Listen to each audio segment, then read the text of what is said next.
Vamos a iniciar con la grabación de la clase y vamos a discutir algunos aspectos bastante interesantes del tema. Vamos a revisar qué es un sistema de referencia. Vamos a revisar qué es un sistema de referencia inercial y qué es un sistema de referencia, en este caso no inercial. ¿Sí? Entonces, el punto de partida, digo, no fue necesario en los últimos problemas que se dejaron de trabajo, de tarea, pero algo muy muy importante en la resolución de problemas físicos es plantear los puntos de referencia a partir de los cuales nosotros vamos a buscar o vamos a querer medir el movimiento. ¿Sí? Y para lo siguiente vamos a hacer algunas ilustraciones muy muy sencillas, digamos, para tratar de esquematizar este asunto, ¿no? Entonces, vamos a dibujar a unos observadores.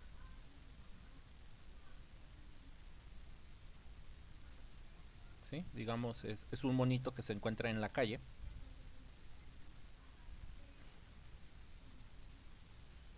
Vamos a ponerlo así de un solo color.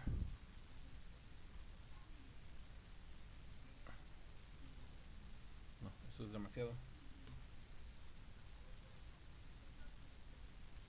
Entonces ahí tenemos algún personaje que está viendo, está observando. ¿Sí? Y vamos a dibujar o a ilustrar así una especie de cochecito, de camioncito. ¿Sí? Así muy, muy elemental.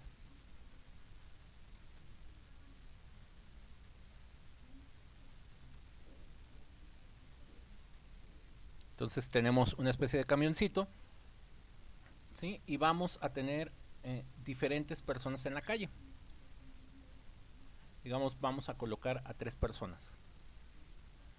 Entonces cada una de estas personas está observando el movimiento del cochecito. Vamos a inventarle algún valor simple. Vamos a suponer que ese camión se desplaza a 50 kilómetros por hora, ¿no?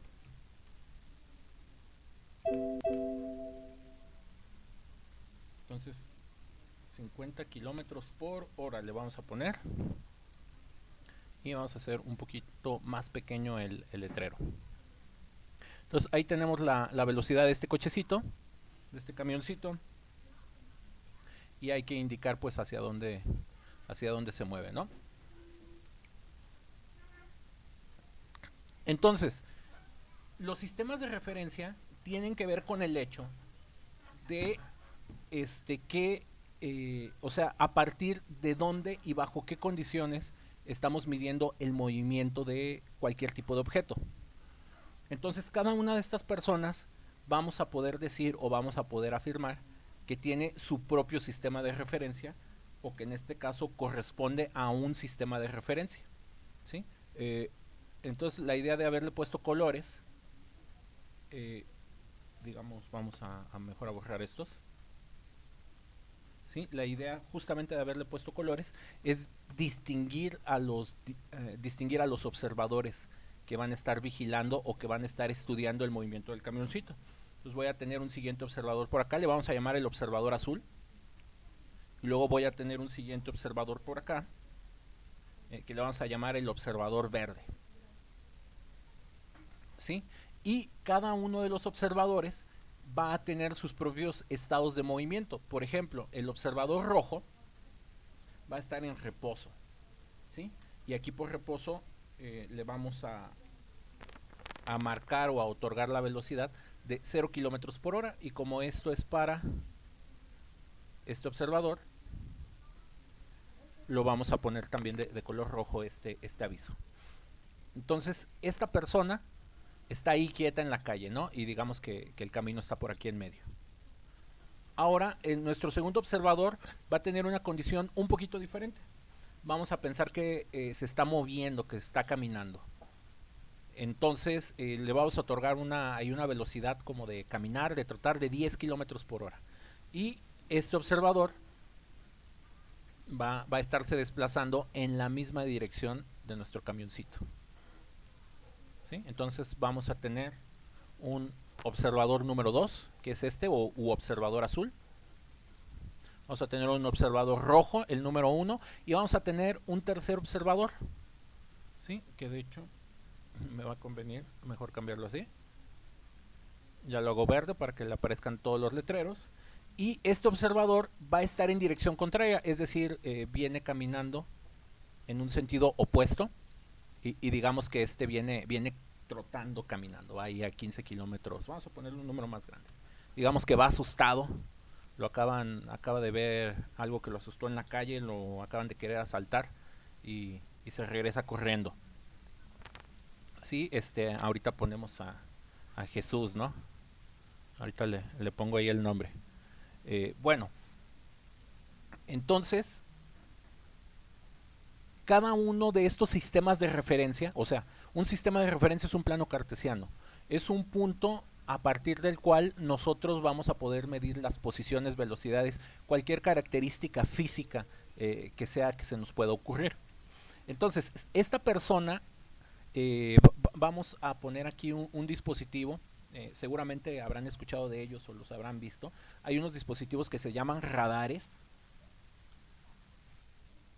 ¿sí? El radar, que es como una especie de pistolita que traen los tránsitos, se le apuntan a tu coche o tú le puedes apuntar el radar a una persona y puedes ver a qué velocidad se está moviendo, ¿no?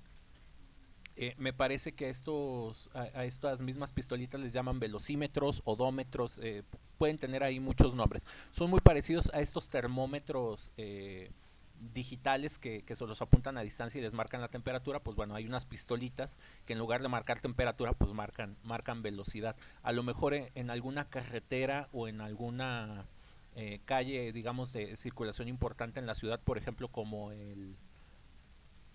ay, se me fue el nombre de esta, el Morelos. ¿Cómo le dicen a esta cosa? Libramiento. Por ejemplo, en Libramiento, si alguna vez han manejado por ahí, en algunas épocas del año hay unos radarcitos así pegados en los letreros que tú te acercas y el radarcito te dice a qué velocidad ibas, ¿no? Como para que tomes conciencia de si manejas o no a exceso de velocidad. Entonces, imagínense que cada una de estas personas tiene uno de esos dispositivos. ¿Sí? Entonces, no, seguramente, y bueno, espero que estén de acuerdo, pero la primera persona lo que va a medir o lo que va a ver es una velocidad de 50 kilómetros por hora del camioncito. Se lo va a apuntar y va a ver que le va a registrar esa marca. O sea, estoy diciendo lo obvio. Ahora, si tomamos a la segunda persona y le damos uno de estos dispositivos, no sé si estén de acuerdo que la segunda persona debe de medir 40 kilómetros por hora. Si estamos o no estamos de acuerdo con que la segunda persona, la persona azul, que está en movimiento, aquí estoy con una etiqueta errónea, está en movimiento de 10 kilómetros por hora y luego está también en movimiento. Por el sentido del movimiento le voy a poner el signo, ¿no? Menos 20 kilómetros por hora. Positivo si vamos de izquierda a derecha, negativo si vamos de derecha a izquierda. Entonces, esta persona, si va caminando y apunta con el radar al vehículo, al camioncito, debe de medir 40. Y si esta persona que va trotando trae la pistolita y se lo apunta al camión, debería de medir 70. Si estamos de acuerdo con que cada persona va a medir diferentes velocidades o no estamos de acuerdo con eso. Sí, Sale, muchas gracias. Entonces, este es un hecho como obvio de la vida. Vean que jamás, no sé si alguna vez ya les habían platicado de este tema del sistema de referencia inercial y no inercial. Yo estoy casi seguro que no, ¿sí? Que jamás les habían hablado de este tema. Y sin embargo, ustedes de su experiencia diaria, de lo que les estoy comentando, digamos que estos resultados parecen obvios. Y esto en física, digamos, es toda un área que se le conoce como relatividad. ¿Sí? Si han escuchado hablar de la teoría especial o general de relatividad en física, son problemas de esta índole. La relatividad en física tiene que ver con cómo mide las cosas un observador, cómo mide las cosas otro observador. Es decir, cada observador no tiene por qué medir las mismas cosas, los mismos números, las mismas características, y sin embargo, hay una teoría o hay una lógica detrás de esto para entender por qué esta persona obtiene este resultado, por qué esta persona obtiene un número diferente y por qué esta persona obtiene un número diferente. ¿Sí? La lógica nos dice que como esa pistolita es capaz de medir el movimiento relativo, ¿sí? Si esta persona no se mueve, está en reposo respecto a este camión, pues bueno, cuando le apunte la pistolita al camión va a detectar su velocidad relativa, que es de 50 kilómetros por hora. Como esta persona se mueve a 10 kilómetros por hora hacia la derecha, digamos que cuando le apunta la velocidad, la pistolita, a estos 50 se le quitan estos 10. Entonces, esta información es muy útil. Si algún día un tránsito los infracciona con la pistolita, hay que tomar en cuenta, o si se quieren aventar el pleito, pues hay que preguntarle, oye, tránsito, pues tú cómo venías o a qué velocidad venías. Si el tránsito viene en sentido contrario al de ustedes y les apunta, puede sacar un número muy alto, ¿sí? Y digamos que ahí se los puede amolar, ¿no? Entonces, en los operativos de radar o este tipo de cosas, digamos que este es el truco que hay que considerar para salvarse de la multa o para poder pelear algo, o a lo mejor si el tránsito está bien capacitado, pues, y ustedes iban en exceso de velocidad, pues no van a tener cómo salvarse de la multa. Entonces, esta es la importancia de los sistemas de referencia, ¿sí? Ahora, ¿cuáles son los sistemas de referencia inerciales? Son estos que les acabo de mostrar. Ejemplos de sistemas de referencia inercial tienen dos características: o estás en reposo o estás a velocidad constante. Entonces, lo importante para que cada uno de estos caiga en la categoría de sistema de referencia inercial, debe de tener una velocidad fija o constante. Constante yo lo abrevio ahí con estas letras con CTE, ¿sí? Y cuando tenemos este caso, para obtener las velocidades de movimiento relativo o para convertirlo a otro sistema de referencia, pues lo único que tenemos que hacer es sumar o restar los números de las velocidades. Este tema, o digamos a este procedimiento, en física se le conoce como transformadas de Galileo.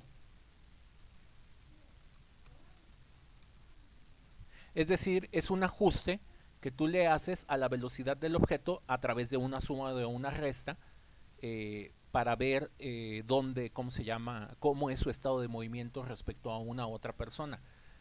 Colocar bien o escoger un sistema de referencia antes de resolver un problema puede simplificar mucho el procedimiento. Vamos a ver, de hecho, cuando veamos los problemas de tiro vertical y de caída libre, vamos a ver que si colocamos este sistema de referencia en un lugar adecuado, los problemas van a ser muy fáciles y directos de resolver. Por otra parte, si el sistema de referencia lo colocamos en un lugar inadecuado o en un lugar o no hacemos una buena elección, vamos a poder resolver el problema, vamos a llegar a la respuesta adecuada que corresponde, pero la respuesta, o sea, nos va a costar mucho trabajo elaborar el procedimiento, ¿sí? Y en ese trabajo de procedimiento, pues vamos a cometer un error o nos va a quedar mal. Entonces, estos son los sistemas de referencia inerciales, ¿sí? Cualquier sistema de referencia que tiene velocidad fija o velocidad constante. Un ejemplo de velocidad fija es estar en reposo.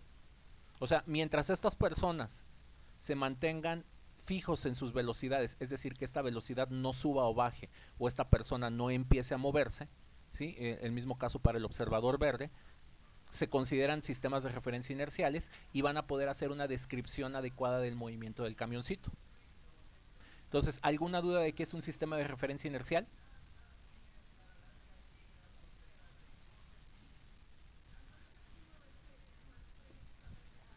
Bueno, No, entonces, sale, muchas gracias. Vamos al caso que ya no es tan obvio, que son los sistemas de referencia no inerciales. Vamos a copiar esto de aquí, en otro espacio.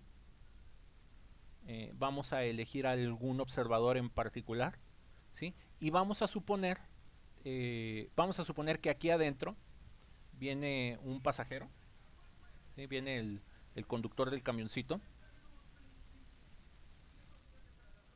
¿sí? Digamos que para que quepa vamos a hacerlo más chaparro. Entonces aquí viene un conductor del camión y el camión por alguna circunstancia desconocida, ¿sí? Digamos, ahorita no nos vamos a preocupar mucho de eso, por alguna circunstancia que por el momento ignoramos, el camión se detiene de golpe, es decir, cambia su velocidad. Y de acuerdo a lo que hemos visto, un cambio de velocidad significa que existe una aceleración. Por ejemplo, si una velocidad disminuye, hablamos de una aceleración negativa o una desaceleración. Si este personaje no trae cinturón de seguridad y el camión se detiene de golpe, no sé si estén de acuerdo que esta persona lo más probable es que salga disparada por el parabrisas y siga su trayectoria. ¿Estamos de acuerdo con eso o no? Sí. Vale, muchas gracias, eh, Aranza. Entonces, pasa lo siguiente. Desde el punto de vista de los observadores inerciales que están aquí, ellos lo que habrán visto es que el camión se detuvo y que esta persona que venía aquí en el camión, de hecho podemos pensar en un caso más extremo, hay una persona arriba del camión, si el camión se detiene, pues no hay razón por la cual esta persona se tenga que detener. Si esta persona no va atada o no va pegada al camión, cuando digo atada me refiero a que traiga un cinturón de seguridad o algún arnés o algo que lo mantenga fijo al camioncito, pues esta persona no tiene por qué detenerse, entonces esta persona va a seguir su movimiento. Lo que habrán visto estos observadores inerciales es que este camión se frenó y que esta persona continuó su movimiento. ¿Sí? Y todos dirán, no, pues fue lo que sucedió.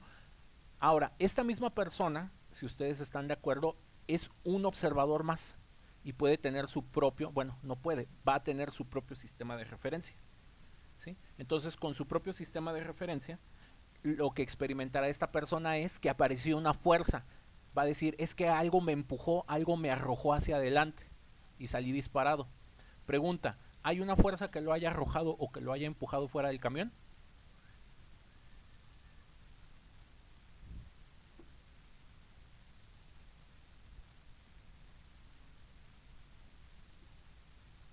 Digo, puede sonar media capciosa la pregunta, pero no es tan sencilla o no es tan evidente. ¿Ustedes creen que hubo una fuerza que aventó a la persona fuera del camión? ¿O que simple y sencillamente el camión al frenarse continuó su movimiento y fue engañado por su propio sistema de referencia? Sí, hay Tal una vez fuerza. sea la inercia. Si hay una fuerza. Entonces, por ejemplo, hay una fuerza que le dicen inercia. Entonces, vamos a corregir eso. Uno pensaría que hay una fuerza que lo arrojó, pero estrictamente no es cierto. O sea, no hay ninguna fuerza. Para que haya una fuerza, tiene que haber algún proceso de frenado de aceleración. Por ejemplo, tiene que haber una fuerza para que el camioncito se frene. ¿Sí? Aquí sí tiene que haber una fuerza, una aceleración en el camión, pero va a actuar sobre el camión de tal forma que va a hacer que se frene y, por ejemplo, que de 50 pase a 0. Pero sobre esta persona no actuó ninguna fuerza, es decir, piénsenlo con cuidado, la fuerza que actúa lo podríamos pensar como la fuerza de los frenos, ¿no? De los discos que accionan los frenos. Entonces actúa una fuerza sobre las llantas, las detiene y al detenerse las llantas, pues el camioncito se va deteniendo. ¿La persona tiene frenos? ¿O tiene algo que lo detenga? No. Correcto, no, la persona no tiene nada que lo detenga. De hecho, si tuviera un cinturón de seguridad, un arnés o algo, la fuerza que actúa para detener el camión se iría transmitiendo a la persona y la persona también se frenaría. Pero como eso no pasa, sobre la persona no actuó ninguna fuerza y la persona se fue de largo y sale disparada del camión. Entonces, vean cómo estas personas u observadores externos no ven una fuerza, nada más ven la fuerza en el camión y no ven una fuerza en el pasajero que sale disparado. Mientras que esta persona que estaba en el camioncito sí siente una fuerza, o sea, no es ningún cuento. Desde donde él estaba parado y de repente salió disparado hacia enfrente. Entonces, a esa fuerza, como algunos lo mencionaron, le dicen inercia, pero eso no es una fuerza. ¿Sí? Eso es una pseudo fuerza.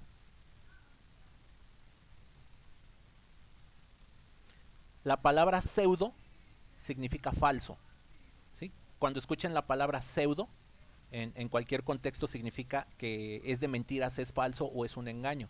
Entonces, esta persona está engañada porque el sistema de referencia en el cual va, que es el camioncito, sufre una aceleración. Cuando un sistema de referencia sufre cambios de velocidad, deja de ser inercial y se convierte en no inercial y aparecen pseudofuerzas o aparecen cosas que van a ver una persona y que no van a ver otras personas. Para ejemplificar esto bastante bien, vamos a poner un ejemplo que es conocido como las fuerzas de Coriolis.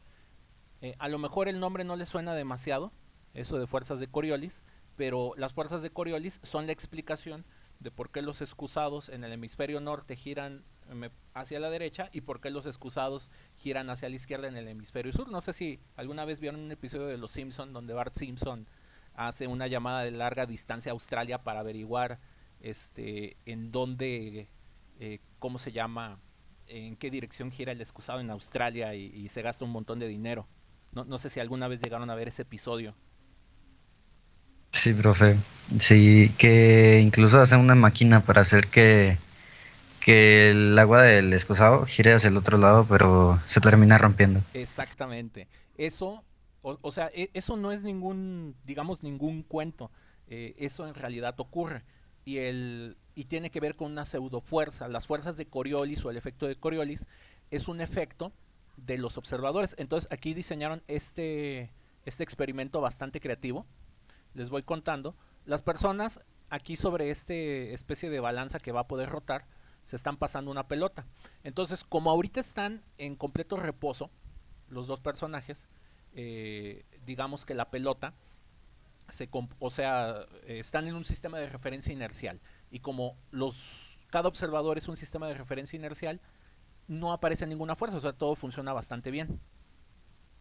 Entonces ahí se van a estar pasando la pelotita. Y aquí empiezan a girar. Eh, no lo hemos discutido, no lo hemos dicho todavía, pero un objeto que gira, que tiene movimiento rotacional, para que el movimiento rotacional pueda ocurrir, tiene que existir una aceleración. Entonces, como estos ya están rotando, o sea, hay movimientos como el rectilíneo uniforme, que empezamos a ver en los primeros problemas, o como estos observadores inerciales que les platiqué aquí, que tienen velocidad constante, a pesar de que se mueven, siguen siendo sistemas de referencia inerciales, ¿sí? Lo más que aquí sucede es que hay que sumarle o hay que restarle alguna, ¿cómo se llama? Algún valor a la velocidad. Hay tipos de movimientos como este, que es el movimiento giratorio o rotacional, que necesitan existir una aceleración para que ocurra. Entonces, estas dos personas están aceleradas, y como están aceleradas, ya no son un sistema de referencia inercial, es decir, son un sistema de referencia no inercial, y van a empezar a aparecer pseudofuerzas. Si no, ustedes lo pueden observar ahorita que se pasen la pelota. Conforme estén girando, les va a costar trabajo atrapar la pelota.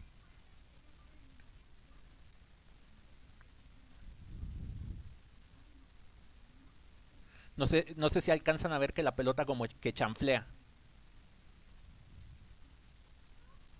O sea, ya no pueden pasarse adecuadamente los balones.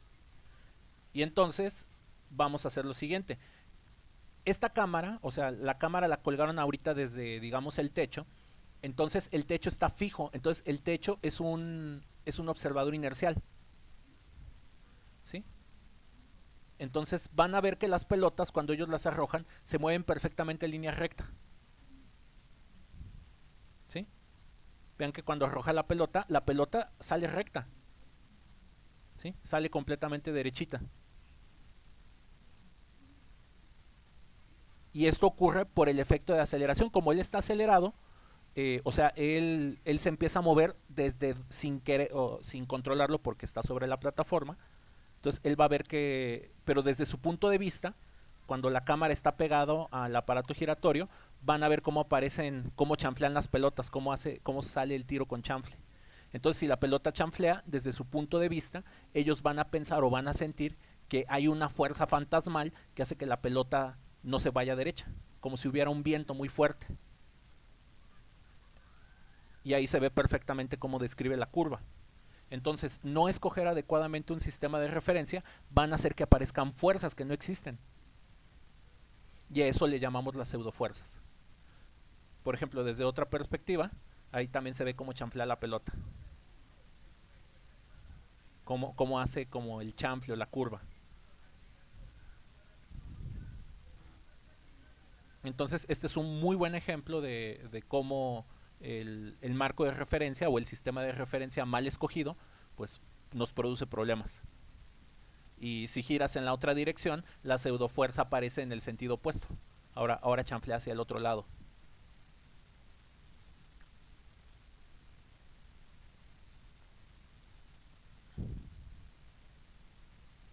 ¿Sí?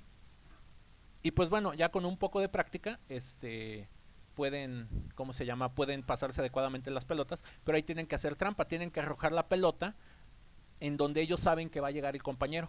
Entonces, si él comete el error de quererla aventar a donde está él, no le va a atinar, la tiene que aventar, digamos, hacia adelante, ¿no? Como que adelantársele al compañero, ¿sí? Entonces, esas son ejemplos de pseudofuerzas o las fuerzas de Coriolis. Otra manera de visualizarlo es así.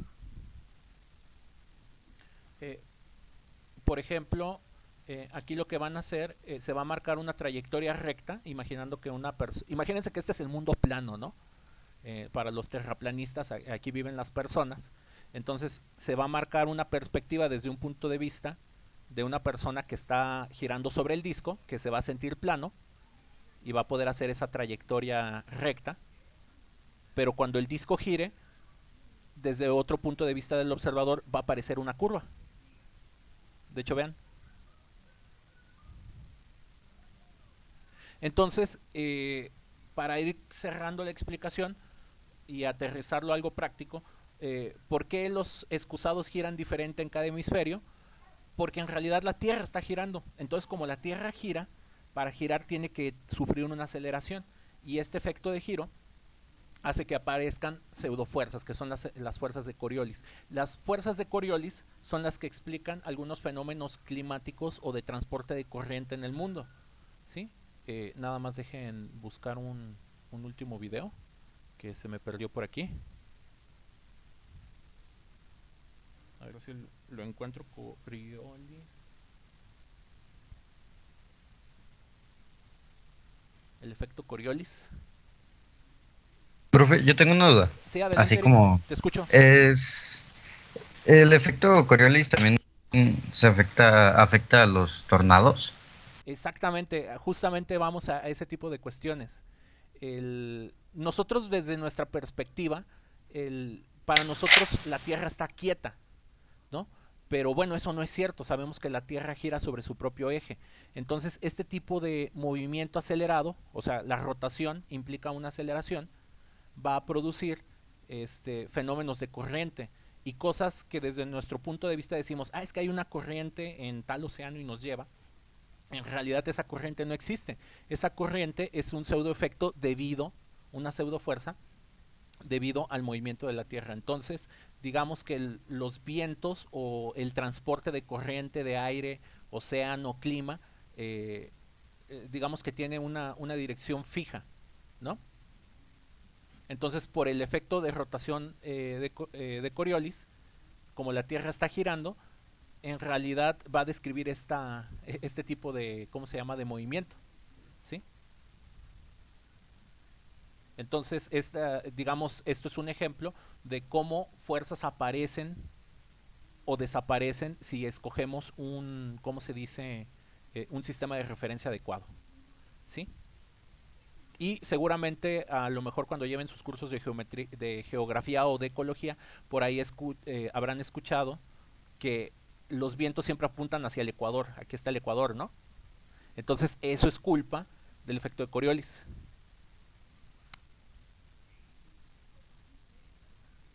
Entonces, no sé si tengan alguna duda o comentario con esto. Entonces ahí digamos que están las ilustraciones, ¿sí? Y para cerrar la clase de hoy, voy a agregar un último ejemplo. Nada más por ahí como que escuché que alguien habló. ¿Escucho duda o comentario? Adelante. No, nada más iba a decir que no tengo ninguna duda, pero pues, está interesante. Sí, estos son de los temas que están bastante interesantes en física, que dan mucho de qué hablar. Ahora, vamos a irnos a un ejemplo de otra área de la física, ¿sí? Que tiene que ver precisamente con relatividad. Entonces, esto de relatividad aparece en todas partes, ¿eh? O sea, si nos ponemos a estudiar electromagnetismo, si nos ponemos a estudiar fluidos, si nos ponemos a estudiar física nuclear, cualquier área de la física que ustedes se imaginen, puede plantear sus propios problemas de relatividad. Entonces, cuando escuchen hablar de relatividad de Einstein, se trata de esto, de qué ve un observador y qué ve otro, y cómo hacer para que lo que ve este observador tenga sentido o tenga lógica con lo que haya observado el otro. Vamos a quitar el camión, ¿sí? Y vamos a quitar a este observador. Y ahora, en lugar de un camión, vamos a pensar en una carga eléctrica. ¿Sí? Vamos a hablar de algo que se ve hasta el curso de Física 2, pero para que vean cuál es la importancia de hablar de un sistema de referencia inercial y los problemas que nos puede ocasionar no escogerlo adecuadamente. Entonces vamos a tener una carga. Las cargas eléctricas producen un campo que se le conoce como campo magnético. Y un campo que se le conoce como campo eléctrico. Entonces, carga eléctrica, campo eléctrico. Y el campo eléctrico se señala como un conjunto de flechitas que salen de la carga, para indicar que es como esa especie de aura, de señal que produce este objeto, ¿no? Entonces aquí vamos a poner las flechitas. Y ese campo pues se propaga en todas las direcciones del espacio. Ahí nomás pongo un par de flechitas como para no saturar. De hecho vamos a hacer trampa. Vamos a poner más. Entonces ahí tenemos las líneas de campo de la carga, ¿no? Y esas líneas de campo les vamos a poner una etiqueta que se llama E, porque es campo eléctrico, ¿no? Entonces vamos a suponer un caso sencillo. La carga está en reposo. Si la carga está en reposo, la carga va a producir sus líneas de campo eléctrico normales, y estas líneas de campo eléctrico, digamos que le van a llegar a todos los posibles observadores o personas que estén ahí a los alrededores, ¿no? Entonces, no sé si estén de acuerdo conmigo, pero cada uno de estos observadores debe de ser capaz de medir un campo eléctrico, ¿sí? Por supuesto que el campo eléctrico será más grande o será más pequeño si la persona está lejos o está cerca. Si está cerca, lo vas a poder medir más fácilmente. Si estás lejos, pues vas a ver un número más pequeñito, pero en principio lo puedes medir. Entonces, ¿sí estamos de acuerdo que cada una de estas personas va a ver un campo eléctrico? ¿O no?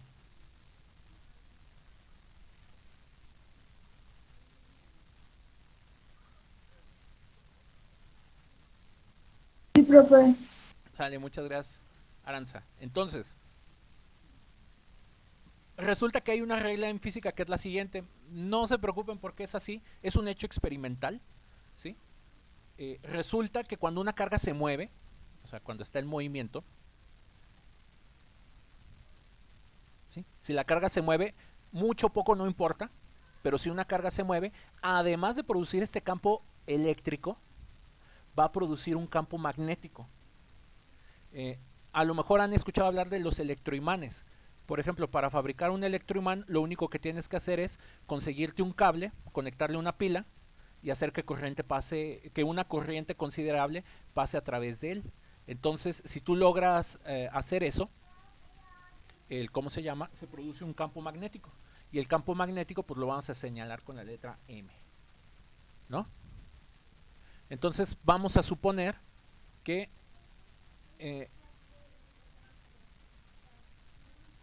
la carga se está moviendo.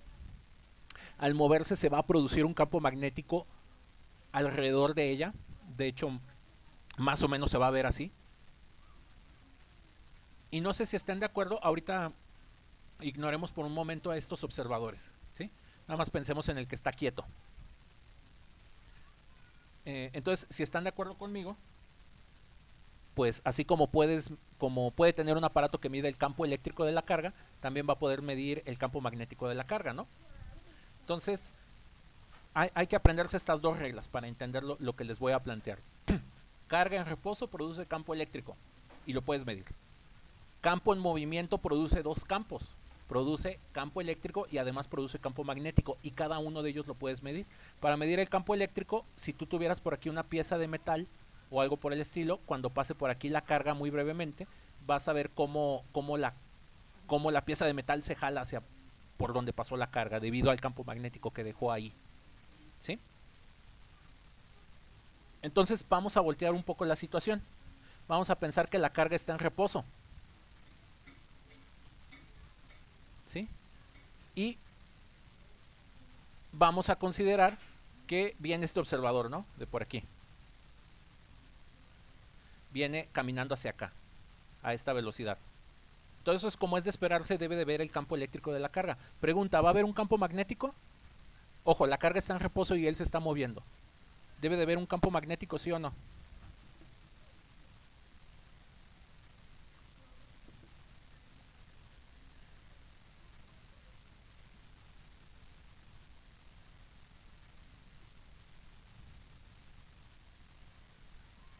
O los tengo perdidos si no están entendiendo lo que les estoy preguntando.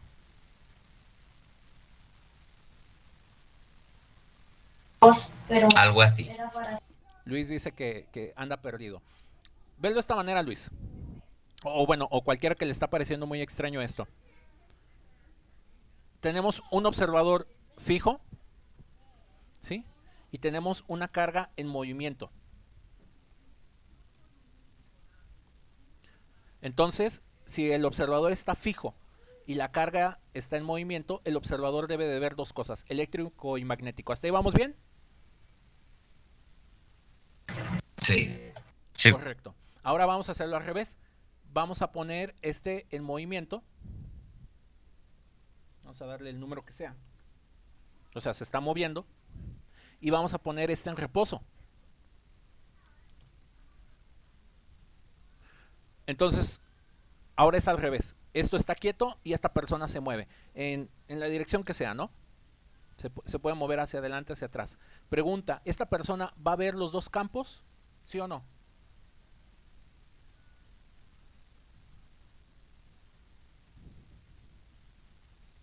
¿O nomás va a ver el eléctrico y el magnético no? ¿Se vería también el magnético? Correcto, Eric. Debe de ver los dos campos. O sea, es equivalente que la carga se mueva y él esté quieto, o que la carga esté quieta y él se mueva. ¿Sí?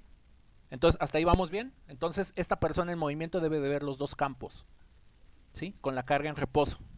Y bueno, vamos a poner al último observador y a este ahora vamos a ponerlo en reposo. Es decir, vamos a ponerlo aquí a 0 y vamos a borrar esta etiqueta. La carga está en reposo y él está en reposo, ¿sí? Y como bueno, está en reposo, vamos a quitar esa flechita. De hecho, esta flechita mejor se la ponemos al de acá, el que se está moviendo. Pregunta, ¿qué campo eléctrico debe de ver este? Perdón, ¿va a haber campo eléctrico y magnético o nomás va a haber el eléctrico?